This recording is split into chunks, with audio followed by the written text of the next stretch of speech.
প্রতিদিনের মতো আজকেও নিয়ে আসলাম একটা গল্প, একটি শিক্ষণীয় গল্প। তো চলো শুরু করা যাক।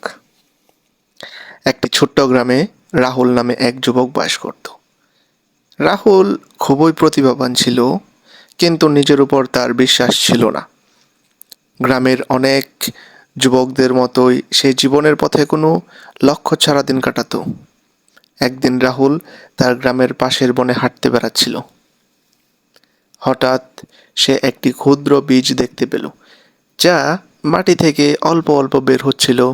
সে ভাবল, এই বীজ তো এত ক্ষুদ্র, এটি থেকে কোনো বড় গাছ কি জন্মাতে পারে?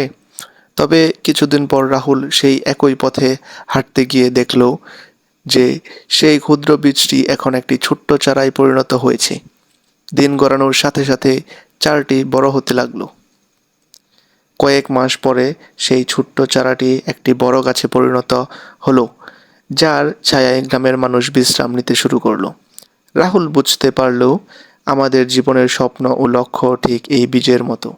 প্রথমে সেগুলো ছোট ও অবিশ্বাস্য মনে হতে পারে, কিন্তু যদি আমরা সেগুলোকে নিয়মিত যত্ন নেই, পরিশ্রম করি এবং সময় দেই, তবে সেগুলো বিশাল সাফল্যের রূপ নিতে পারে। রাহুল সেই দিন থেকে নিজের উপর বিশ্বাস স্থাপন করলো এবং প্রতিদিন তার লক্ষ্যগুলির জন্য কঠোর পরিশ্রম করতে লাগলো।